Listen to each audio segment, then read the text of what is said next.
I remember at the beginning of the pandemic, everybody had a podcast. Everybody was creating a podcast, and most of them ended up falling off. But now I kind of realized that newsletters have become the new podcast, or at least they probably have been for a while. I actually count myself as part of that crew. I've got a weekly newsletter where I talk about my research and write one long rant every single week about something in software, something in research, something in politics, something in economics, just kind of whatever has interested me at the time. Last week's email was all about DAOs and how I discovered them and how awesome they are. So I'm going to talk a little bit about why you should create a newsletter, why everybody else has got a newsletter, how you can create a newsletter, and kind of the different workflow that you can work through in order to have a very successful newsletter. So the first thing that you need to do is get a platform. This is just a distribution platform that you can use to actually start sending out newsletters with. It's going to be what you format your newsletter with, what you actually receive, like email addresses through, things like that. I do it the laziest possible way. I use Review, and we're going to talk about Review here in a second, but you can also use places like MailChimp and a couple of others that are more or less complicated and have different workflows that you'll use in order to actually set up the newsletter itself and get subscribers. So Review. Review is a platform that was acquired by Twitter in January of 2021, and the awesome part about Review is that it is completely implemented within Twitter's UI. So when you go to my Twitter page at Valhalla_dev, you'll see at the very top of my page, I've got my newsletter attached to the page. That's awesome because it basically negates you needing a landing page to push people to go to in order to sign up for your newsletter. Instead, you can just have them go to your Twitter page, which you want them to be following anyways.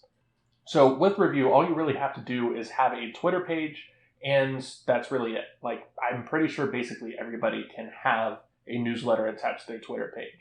After that, you have to decide on a theme. So my theme is I talk about software development and research and development in general, and usually I'll talk about some kind of cool things in the tech space and things like that. So mine is a little bit probably too broad. You want to kind of narrow in on a niche or something like that that you're very passionate about, because the next thing that you're going to be doing is actually being creating content. But before we get there, you've decided on a niche, you've got a platform. Now you have to decide on a workflow.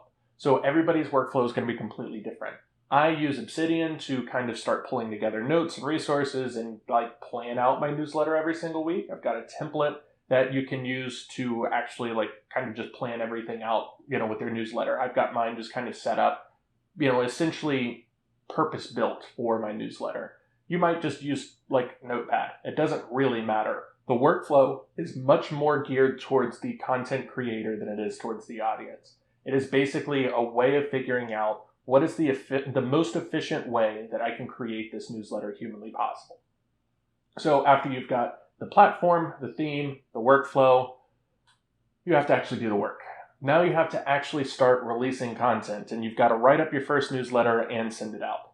In order to kind of do that, you have to decide on a cadence for your newsletter. I do things weekly. Most of the creators that I know, like Justin Welsh, his is weekly. The Soulful Solopreneur, I believe, is weekly. Yeah, there's thousands of newsletters, but the ones that I follow are all pretty much weekly. So that's kind of the recommended cadence. You could technically do a daily newsletter. I don't know of anybody who does. I'm sure there are probably people out there, but I don't know why you would do it that way, because you can just write tweets.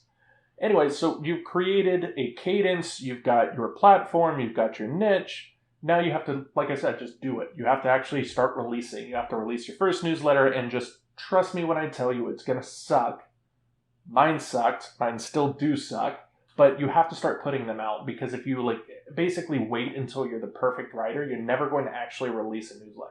It's just going to sit there and gather dust, which is fine. If you decide not to do it, it's not for you, whatever. But don't be the guy who says he's going to release a newsletter and keeps saying, I'm going to do a newsletter, I'm going to do a newsletter, and never does it because he's not a perfect writer.